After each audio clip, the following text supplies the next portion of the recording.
Bharuch local crime બ્રાન્ચની ટીમે Ankleshwar GIDC bus station વિસ્તારમાં પ્રોહિબિશન અંગેની સફળ રેડ કરી વિદેશી દારૂના મોટા જથ્થા સાથે 2 શખ્સોને દબોચી લીધા છે.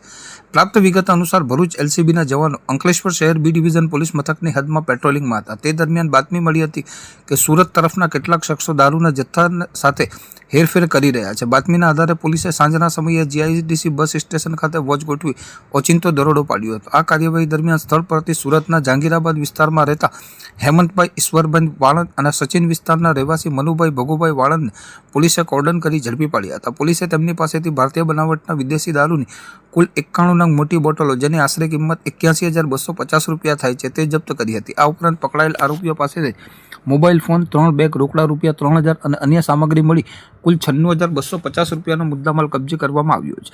આ સમગ્ર દરોડાની કાર્યવાહી દરમિયાન પોલીસે આધુનિક ટેકનોલોજીનો ઉપયોગ કરી ડિજિટલ પુરાવા એકત્ર કર્યા હતા, જેમાં ઈ સાક્ષ્ય એપ્લિકેશન દ્વારા વિડીયોગ્રાફી કરી ભારતીય સાક્ષ્ય અધિનિયમની કલમ 63(4) મુજબનું ઓનલાઈન સર્ટિફિકેટ જનરેટ કરવામાં આવ્યું હતું, જે ન્યાયિક પ્રક્રિયામાં મહત્વનો પુરાવો સાબિત થશે.